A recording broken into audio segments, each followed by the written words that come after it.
if you're going to come and join us and watch the display, I recommend you get a catwalk so you've got the running order of the cars and the little cars where they're taken.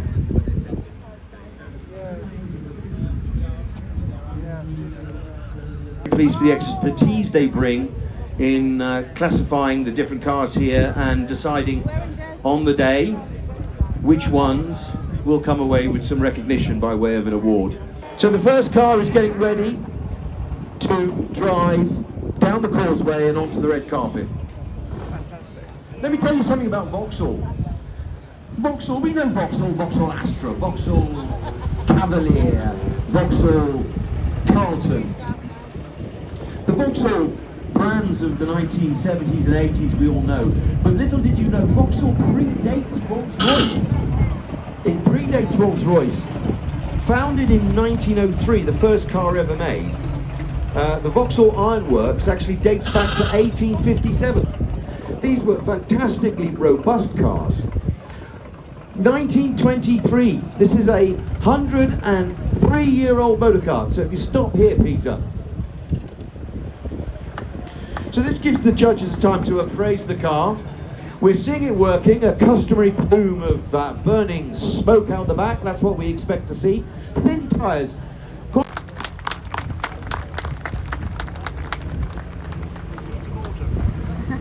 Our best sailor. Here we have our best sailor that we've ever produced. Oh. So John Smith joins us in a Series 1 Land Rover. Land Rover. Look at this thing. Made out of just after the war, these things were cobbled together. So let me tell you something about the colour of this car. Fantastic. And we bring it to a stop here. So these cars were made from the leftovers of aluminium from planes during the Second World War. We were impoverished as a nation after the Second World War, and all the parts we could use to start our economy again were used, and Land Rover is an example of that. Now this colour is Avro Green. Now hopefully I'm going to be corrected because there are some Land Rover experts here today, but Avro Green was named Avro Green because actually it was the paint used on the cockpits of fighter planes and reconnaissance planes. I'm a petrolhead, I'm a car enthusiast, and I know what Lee Francis is. But there's a generation of people who don't know about these cars. Lee Francis, Mr. Lee and Mr. Francis founded the company. Chris is coming onto the rostrum now. So when this came out, it was more expensive than the Jaguar XK120. Funny enough, it has the look of an XK120. What's unique about this car? It's got a rolled aluminium body. That's a handmade aluminium body. This was a unique craftsmanship known as coach building. The term coach building dates to the manufacture of horse-drawn carriages. And the technique used to make this car was similar to the technique used to make the coaches that we see in glorious processions, mainly around royal family now, but it's a handmade car. So a little round of applause for Chris for bringing this beautiful car here today. It's a handsome thing and sits nicely on the red carpet. Thank you for bringing it here today, Chris. Little hoot from you. Let's hear the horn. There we go. So David Arnold is here with his daughter, Anastasia. Look at this beautiful pink swallow. The pink swallow is something that's quite interesting because this here is the first ever Jaguar. Many of you who will know this, but Jaguar used to be called the Swallow Sidecar Company. It then became SS Cars. Oh my goodness, that didn't last very long, especially before the war, and it later became Jaguar. I'm going to come down from the rostrum here. What a handsome pair. David and his daughter making this tiny little car. He's squeezed in there. I'm going to come down because there's something about this car. Do I have a microphone that's a handheld by any chance? Just one moment, because I want to show you something. Live and ready to go? Is it? Yeah? Can you hear me? Can you hear me? Yes. Yep. Right. I'm going to come down here because this thing here, this bumblebee bottom, right? This car was designed by Sir William Lyons, the founder of Jaguar. Mark II Jag, wow. XK120, XK140, XK150, E-Type. The man who designed this car was also behind those famous cars of the 50s and 60s, and you can see the design history in this bumblebee bottom. Sir William was an aerodynamicist, so he was really keen on having cars beautifully aerodynamic. But this Absolutely fabulous. Yes. Sir William Lyons. Again, have a look at yeah, go, oh, look at this, and the smoke machine is working, ladies and gentlemen. And the machine guns are going, and the bulletproof back end is up. Oh my goodness, what is that smoke? I hope it's sustainable. I think the Rich Automobile tuned this thing. We've got those carburetors right, haven't we? It's not it's not our work that's causing that smoke. Look at this car. So has it got the ejector seat in it as well? For Mark's wife. So yeah, you want to be in there and have a tantrum. This is a Goldfinger evocation that was actually made by Aston Martin to celebrate the success that the film franchise James Bond gave this brand. James Bond, in many respects, as a film franchise, gave Aston Martin the type of kudos and credibility it has today. So the machine guns and the bulletproof panel evoke the Goldfinger car, and you've all seen that, haven't you? We've all seen Goldfinger, haven't we? It's a real pleasure to see this car here today with this special modification which brings out the character of the film that Sean Connery then drove in that famous film. There's water coming out of the back as well. What's going on? There's a load of water coming out the back. Yeah, Larish did the cooling system, cheeky. Right. So this is a Jersey car. So, you know, preserving heritage is very, very important. Supplied by Colback Motors in 1955. It's absolutely crucial that we see these glorious cars, we see these glorious sports cars, we see brands like Porsche and Ferrari, and don't we love them? But this is what everybody used to get around in the day. It's not quick, it's not massively impressive in terms of performance, but it is culturally important. And when I say culturally important, preserving cars that everyday people used is just as important as putting the supercars on a pedestal. The Dino, amongst motoring purists, is regarded as one of the most beautiful cars ever made. It is a handsome car.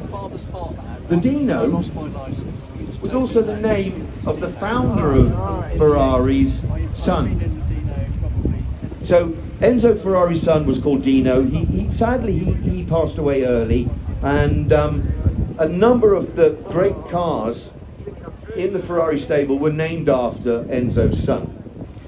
Dino, in its own way, Ferrari wanted to create their own badge away from the Ferrari badge. They wanted a separate badge, and this is just badged Dino. It is not badged Ferrari. Enzo was of the opinion that he could make a slightly smaller V6 budget sports car, not with the hallowed brand of Ferrari on it, the brand of Dino on it, and that this car would then compete with the then more budget sports cars made by, for example, Porsche. A competitor to the 911 was the ambition, and Dino was supposed to become a brand of its own. Thank you, Andy, for bringing it.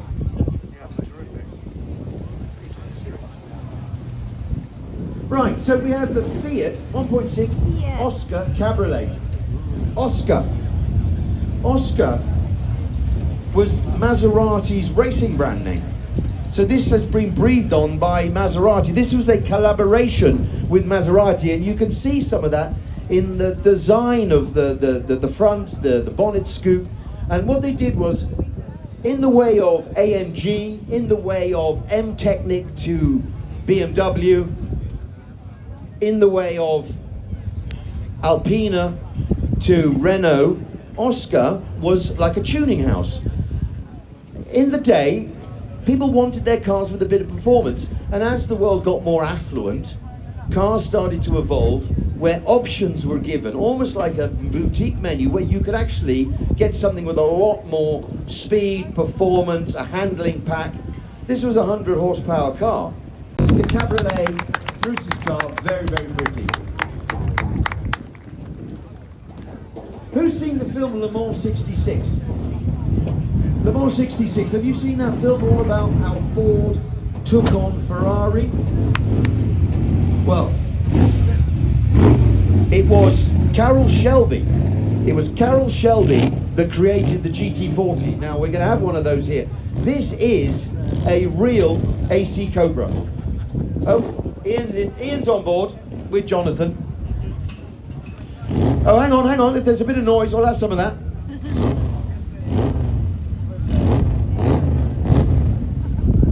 American V8 in... Oh, is it still going? It's got to electric. So,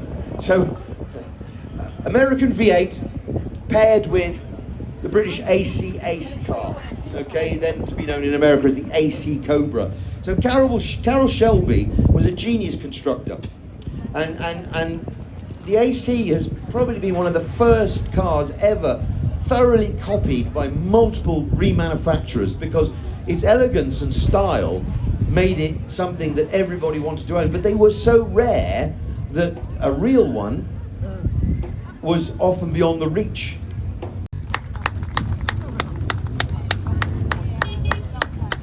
Here we go. Here comes Ross. Now Ross is dressed in true Woodstock peace and love style. Isn't this fantastic? I tell you what, Ross, I need to see that wig. Are you come onto the red carpet? Come onto the red carpet. Right, Ross. I'm going to tell you a little bit about this thing, okay? But Ross, get out and show us your hair. He looks like Neil from The Young Ones. Way! Well done, Ross. Right, no, don't go anywhere. I'm going to tell you. Get back in your car. So this is a confusing thing. This is it's a manufacturer's mark T1, but the shape is also known as a T2. A lot of purists don't know what is it, a T1 or T2. It's a T1 and a T2. But you know the history of the microbus. In Germany, it was actually called the Plattenwagen, which is almost like the plate car. The microbus started as a factory trolley with an engine on it. The Volkswagen works were massive, and they moved their engines and they moved their panels around on a Plattenwagen, which was a platform with an engine in the back, a flat platform, and they would pile the parts on.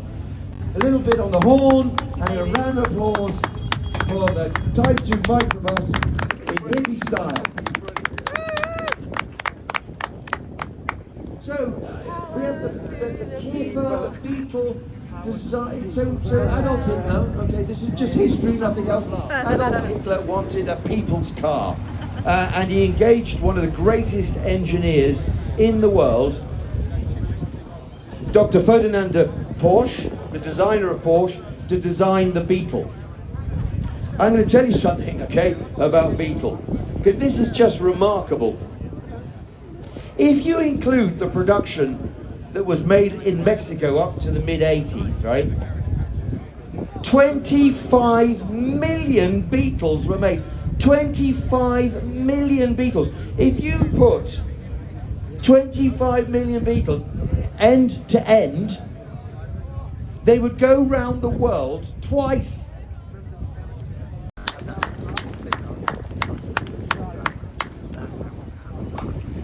A Volvo joins us, driven by a colleague of mine, Conrad, and Susie. So Volvo, lots of facts about Volvo. I find Scandinavian engineering really fascinating. Scandinavian design, Scandinavian art, I suppose, is epitomised with IKEA. So, similar to the DB5 story, there's music playing in the background there, my goodness. You're not listening to me, Conrad. I don't blame you. So I'm going to talk about Volvo. So there's a fact about Volvo that you all should know, all right? The 3-point inertia reel seatbelt was designed by Volvo engineers. So every time we get in a car, we go clunk, click, right? When Volvo designed the 3-point, stay there, he's on his way again. When Volvo designed this, they realized that it was too important to patent. And it is gutless, it's not quick, it looks it, but it's not particularly quick. It's got twin exhaust pipes, but it goes in his head. Not a quick car. W113? No, hang on. No, there's an R107 series coming over here. So there's maybe a catalogue entry here. So the SL stands for Sports Lightweight, okay? And Hamilton family car driven here, beautiful car. The elegant line of this provides a timeless elegance to this design, and the reliability of the engineering adds to the timelessness of this. You know, when we talk about sustainability, don't get me started, but when we talk about sustainability, you could have one of these cars, keep it well maintained, look after it, it'll do you 1,000,000 miles. It'll do you 1,000,000 miles, and as long as it's well maintained, it's the sort of car that has the engineering to last for 2-3 generations. Oh my goodness! Oh my goodness! Do you know what Countach stands for in Italian? Bills! Do you know? Does anybody know what Countach stands for? Holy shit! Holy cow! If I'm being more polite. That name came from the reaction of the world press when they first saw it. So the word Countach means holy cow. Lamborghini have a wonderful history. The story behind Lamborghini, they were tractor manufacturers, they were agricultural engineers. Very wealthy Mr. Lamborghini went to Enzo Ferrari and said, look, I want a car, but actually I want it a little bit like this, a little bit like that. I want to personalize my car. Enzo Ferrari said, now you get what you're given. You buy my model or you don't buy a car. You know what Lamborghini did? Sod you, Enzo. And he went and made his own car. And Lamborghini was born out of indignation. This Countach here. When I was a boy, this was a poster on my wall. Who had this up on their wall? Who was born in... Go on, hands up. Who had hands up? This was a poster car for us young men and women who loved their cars. Now the reality of it is you cannot see out the back. The clutch is really, really heavy. You actually have to open the doors and hang out when you reverse it, because you can have no rear visibility. Designed by Gandhi, the car was in famous, remember the Cannonball Run?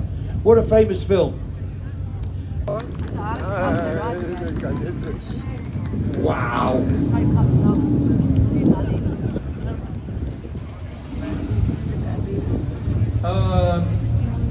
Wow, Bond Orange. Look at this. That is handsome. That is handsome. Wolf Race wheels, Series 1, Lotus Esprit. A replacement. It was a replacement to the Lotus Europa, which wasn't a great car. In fact, the Lotus Europa was known to look like a squashed bread van. This thing, however, completely different. What a beautiful car.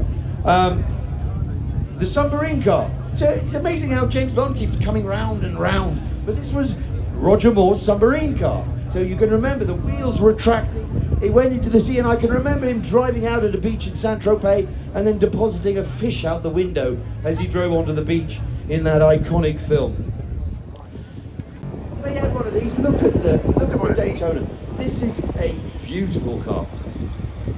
And in fact, purists would say the 365 Daytona was probably the last true Ferrari, because after the Daytona, Ferrari became a joint venture with Fiat. Front engined, okay? Now, we usually associate Ferrari with red pointy things, with the engine in the middle. So in Miami Vice, Tubbs and Crockett had one of these. I think it was Crockett who had one. But did you know it wasn't a real one? It was a Chevrolet Camaro with a plastic body on it. Now, Ferrari could have sued their asses for copying that car, but they didn't. Ferrari, one of the first things they did, if you can remember the film franchise, was to give the film franchise a white Testarossa. Well, in fact, they gave them 4 because they wrote off 2 of them. They gave them a white Testarossa, and that was particularly focus of Ferrari, was they understood how to work the media of their brand. And by giving the Testarossa, the white Testarossa, Ferrari at the time was actually financially very fragile. That's why it went into a collaboration with Fiat. You know, what we're asking them to do is not what they were designed to do. You know, stick that on the Amalfi Coast at ramming speed and it will behave beautifully. Poodling around here and it will start to foul the plugs. Oh! Jersey car from you. 911 3.2 Carrera, G50 gearbox, a car that Cyril has preserved and looked after for years. This is a Jersey car, right-hand drive, in red, stockbroker's car. Who remember this car from the 1980s? This was eponymous with deregulation, Mrs. Thatcher's era, where the markets were opened up and young brash men would buy these cars to show off. AC Cobra, like the one in... So we've got an Austin Healey 104 here that's been breathed onto work specification. So it looks like one of the Le Mans cars of the era. So I was confused really where I should put this, how this should sit in the class, because actually, is it a upgraded or what they call a resto mod? No, I don't think so. I think it's a tool room upgrade. I actually think it's more authentic and should sit within the era of the age of its chassis, because it's been done so tasteful. It sounds here very purposeful. Can we have a little rev, sir? Oh yeah, okay. So this is a quick car. Now Austin, underneath this, so Sarah and Patricia are here, underneath this car's skin, it's made out of wood. It's a wooden car. So Morgan in Malvern have been making this car, and this design is just so iconically Morgan, so quintessentially British in its styling. To the uninitiated, you'd think, okay, this is a car from the 60s, 70s, but no, Morgan still makes cars to this style formula to this very day. And so this is a 2005 manufactured car, but it evokes that traditional look. Now don't churn up the red carpet. Leave it up. Hard to take off. So look at this thing. It's really hard. It's you know what? This can go in the London ULEZ. It's ULEZ compliant. It's got a battery that will last, I don't know, about 6 miles, but it makes it ULEZ compliant for those of you who are visiting from the UK. This is the Aston Martin Valhalla, okay? Who's driving that car? Look at that, isn't this fantastic? The Valhalla, right? No, these exhausts, you got to see this, guys, look here. Look at the way these exhausts come up here. That is a styling cue that's only started to appear in hypercars, where the exhaust comes up. This car here, I think, for the first time, Aston Martin's bucked the trend here a bit. The car that the genesis of this car was the Valkyrie. We've all heard about the Valkyrie, many millions of pounds. The Valkyrie as a test car was Formula One technology with a license plate. Not particularly reliable. I know this for a fact because we have a number of them stored here in the Channel Islands that we look after, and they were prone to a lot of technical issues. But what Aston Martin's done is taken that learning curve from the Valkyrie and built it into the Valhalla. And what we've got here is the Valhalla actually really works. And when this was released to the press, there was, oh, here we go again, another Aston Martin that's going to be in the workshop for half its life. But no, the motoring journalists that have taken the Valhalla now are absolutely enthralled with it. Yeah, customers are still waiting for theirs, but we've got one here today.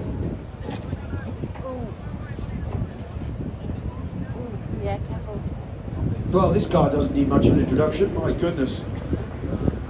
The Bugatti Veyron Super Sport. My goodness. So, in some respects, the Veyron started the race to the top in the hypercar market world.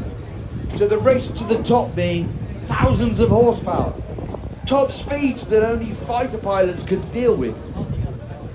Look at this beautiful car. Mark Bailey's bring this carbon effect. This is a one-off look, okay? So you'll not see another one like it.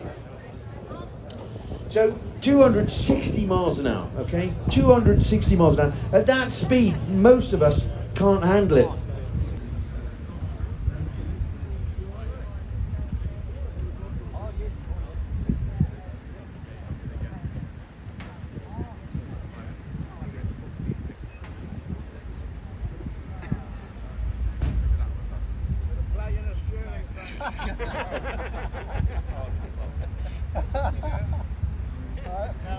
I like it.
Bad Ford about 3 years ago.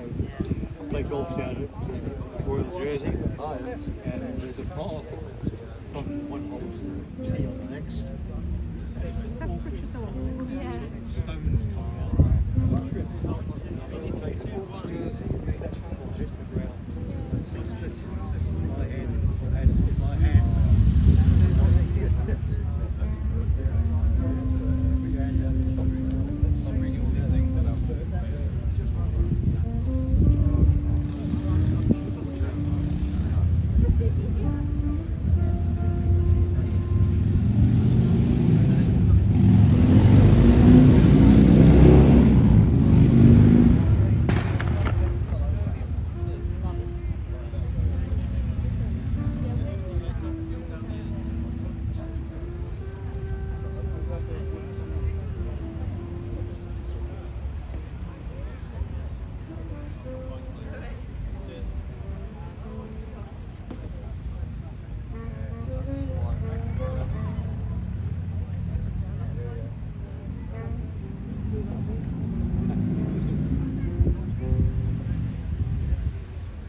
What's the easiest one to get?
après là-bas ça continue encore, mais c'est moins ouf.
Flying off it, yeah.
No, this one here. Yeah.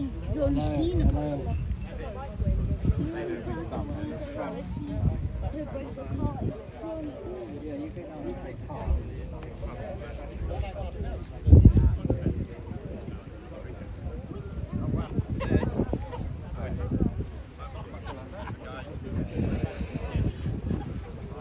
It's you got one then, don't you?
With Digby in the passenger seat. And he says, just follow me.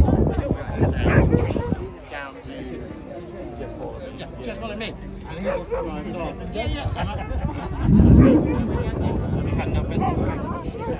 It's got no zipper in it, so you double clutch up and down box. And we got to the Atlantic Hotel, that's where we were going. Digby got out and he shook my hand. No, I was shitting myself. He only had 3 wheels on the ground on most of those corners. That's the thing. I was absolute loss. Keep up with Mike. Mike said I never got to get 7 gears. It worked out. Yeah. But it would look good on something like that. The old BMW. So. I think Mark Bailey should get on with that. That'd be good. I think it's a nice car. He posted a picture of that, how that was.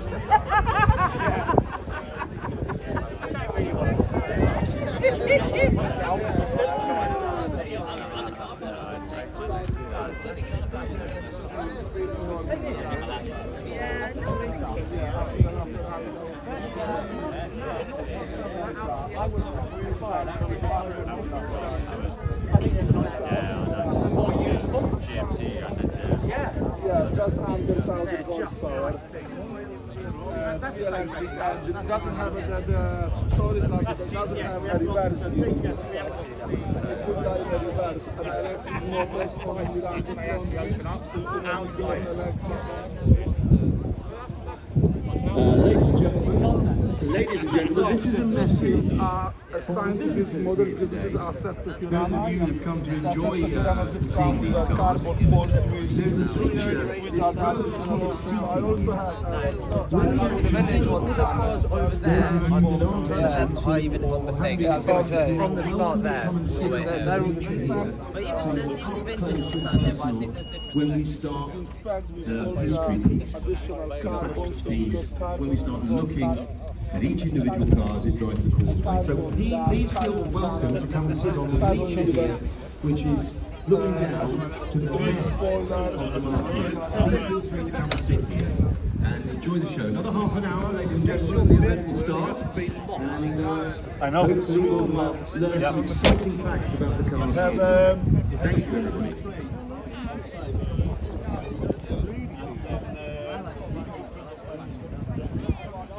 So it's a turbo 4-liter with the 3 electric engines.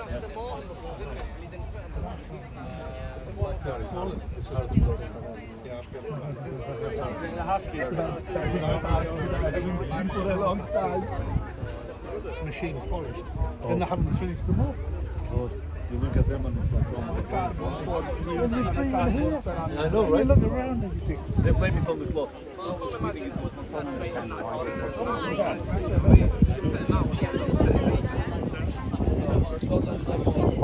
I do have one, but you can collect all the 20-year-olds. The BMW, the one with the Peter and so I'm just exchanging them. I'm in the process of the free restoration, so I'm hoping to bring them back next year.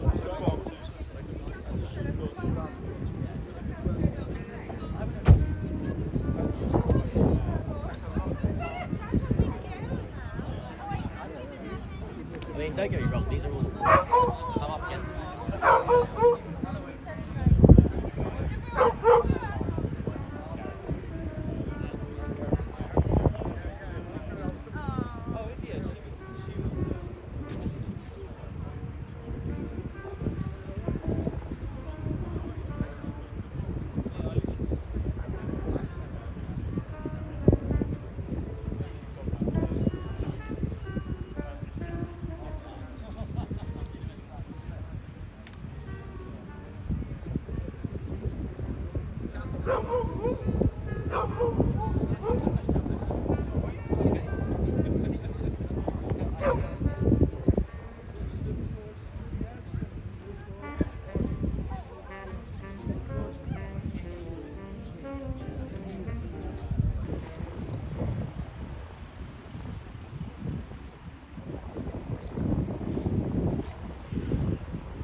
And that's the 20s. That is really, really, really piece of kit.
Ciao.